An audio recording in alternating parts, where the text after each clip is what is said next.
हरे कृष्णा। राधे राधे। साधु को आज हम बहुत ही गहरे और महत्वपूर्ण विषय पर चर्चा कर रहे हैं कि कैसे हमारे कर्म हमारी डेस्टिनी को शेप देते हैं।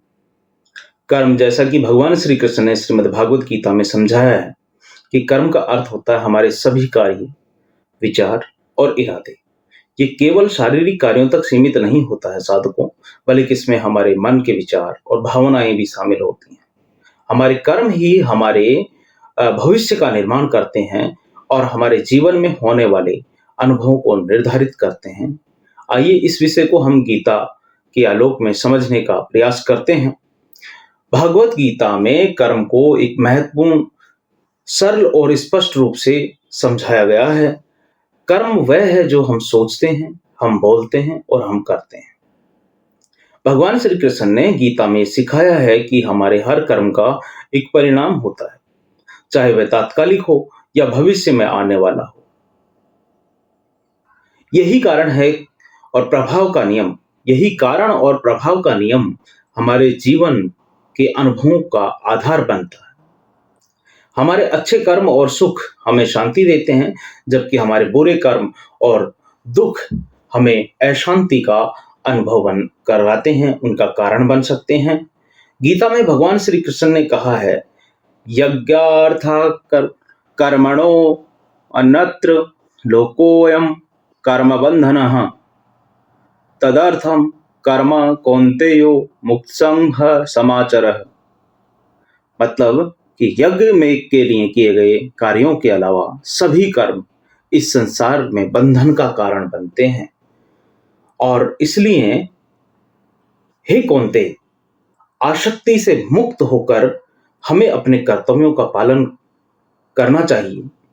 इस श्लोक के माध्यम से भगवान श्री कृष्ण ने हमें सिखाया है कि जब हम अपने कार्यों को स्वार्थ से मुक्त होकर के करते हैं, तब वे हमें बांधते नहीं हैं, बल्कि हमें मुक्ति की ओर ले जाते हैं।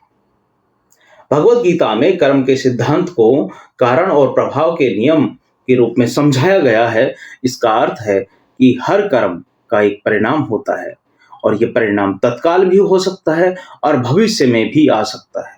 भगवान श्री कृष्ण ने अर्जुन को यह समझाया है कि कर्म का फल अवश्य मिलता है।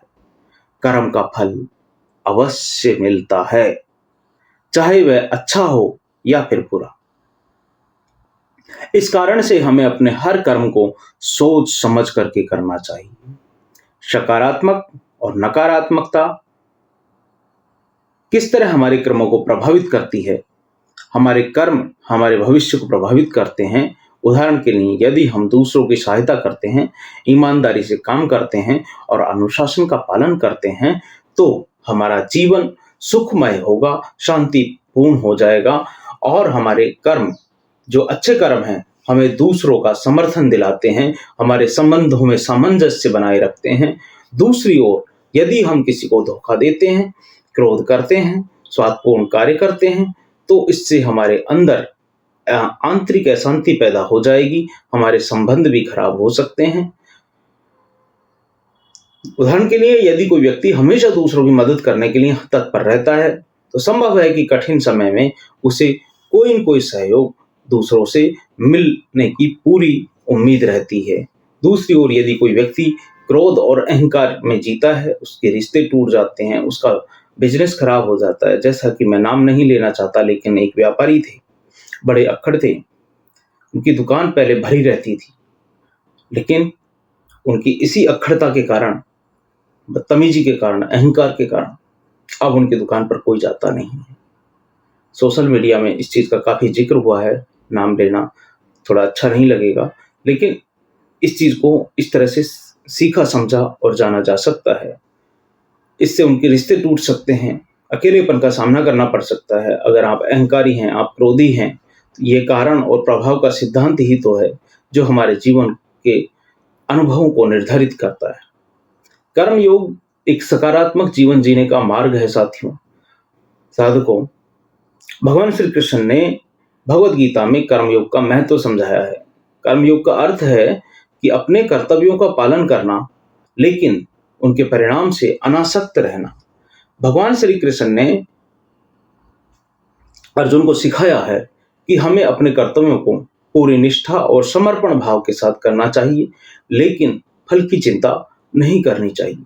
जब हम अपने कार्यों को बिना किसी अपेक्षा के करते हैं, तब हम अपने जो ये कर्म बंधन है इससे मुक्त हो जाते हैं और एक सुखी और संतोषपूर्ण जीवन जीने की ओर बढ़ते हैं।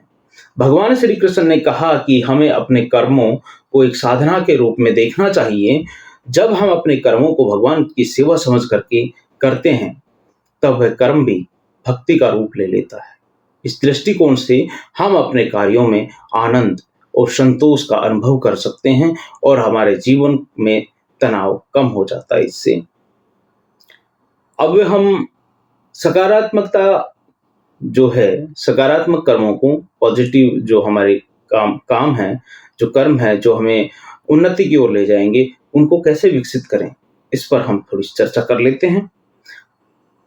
पहली चीज है माइंडफुल एक्शंस, सचेतन कर्म।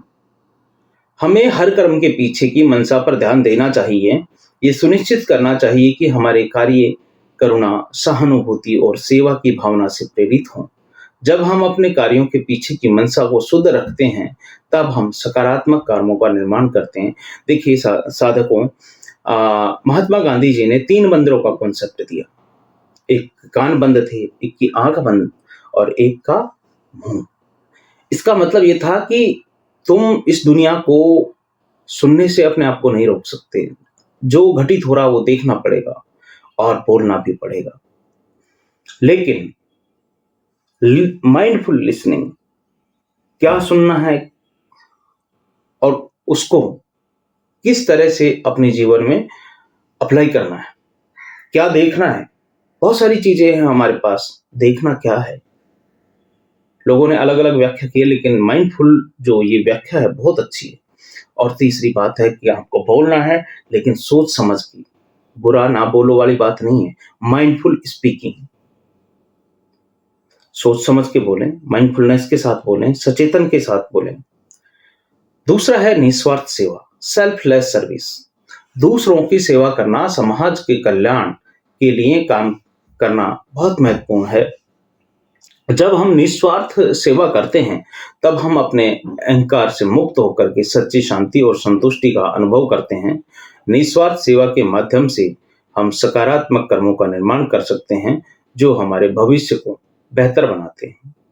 नंबर 3 है इच्छाओं पर नियंत्रण, कंट्रोल ओवर डिजायर्स। भगवान श्री कृष्ण ने गीता में कहा है कि हमें अपनी इच्छाओं को नियंत्रित करना चाहिए। मिनिमलिज्म की लाइफ जीना स्पिरिचुअलिटी की तरफ ले जाता है आपको। जब हम अपनी इच्छाओं को नियंत्रित कर लेते हैं और ऊंचे उद्देश्य के लिए हम जीवन जीना शुरू करते हैं और ऊंचे उद्देश्य से प्रेरित होकर कार्य करते हैं, तब हम नकारात्मक कर्मों से बच सकते हैं। हमें अपने कर्मों को हमेशा एक ऊंचा उद्देश्य के साथ समर्पित करना चाहिए। नंबर 4 है कृतज्ञता का भाव, एटीट्यूड ऑफ ग्रेटिट्यूड। बहुत जरूरी है साधकों, ये बहुत जरूरी है। अगर तुम्हारे अंदर ग्रेटिट्यूड की भावना नहीं है, मान के चलिए तुम भगवान की भक्ति कर ही नहीं सकते। ये भगवान की भक्ति का नितांत आवश्यक तत्व है कि आपके अंदर ग्रेटिट्यूड होना चाहिए, कृतज्ञता होनी चाहिए।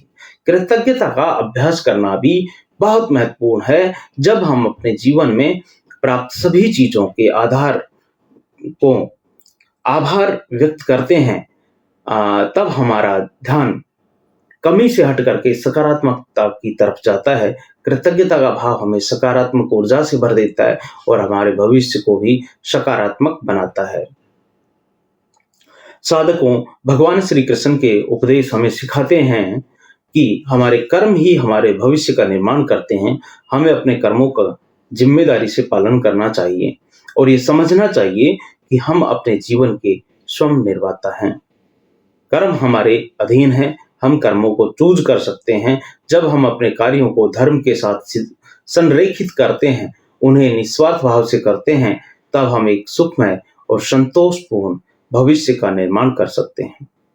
भगवान श्री कृष्ण का संदेश हमें सिखाता है साधकों कि हम अपने जीवन को अपने कर्मों के माध्यम से शेप दे सकते हैं, आकार दे सकते हैं, डेस्टिनीज तक पहुंच सकते हैं, साध्य को प्राप्त कर सकते हैं। इसलिए हमें हमेशा माइंडफुलनेस, सचेतन, निस्वार्थ और कृतज्ञता से भरे कर्म करते रहना चाहिए। हमें अपने कर्तव्यों का पालन करना चाहिए, लेकिन फल की आसक्ति से मुक्त रहना चाहिए। यही कर्मयोग का मार्ग है और यही हमारे जीवन में शांति, संतोष और सकारात्मकता लाएगा। आशा है आप सभी इस ज्ञान को अपने जीवन में खुद उतारेंगे और भगवान श्री कृष्ण का जो संदेश है इसको सारी दुनिया में प्रसारित करेंगे, शेयर करेंगे और खुद के साथ सारी दुनिया का जीवन सार्थक बनाने में, भगवान श्री कृष्ण के काम को करने में अपनी भूमिका अदा करेंगे। जैसे एक कहानी है कि छोटा सा कार्य भी आप अपनी क्षमता के हिसाब से कर रहे हैं, वो प्रभु के लिए बहुत बड़ा है। वैसा आपका मन प्रभु के लिए काम करने वाला होना चाहिए। तो सभी साधकों को राधे राधे। हरे कृष्णा कृष्णा कृष्णा हरे हरे, हरे राम राम राम हरे हरे।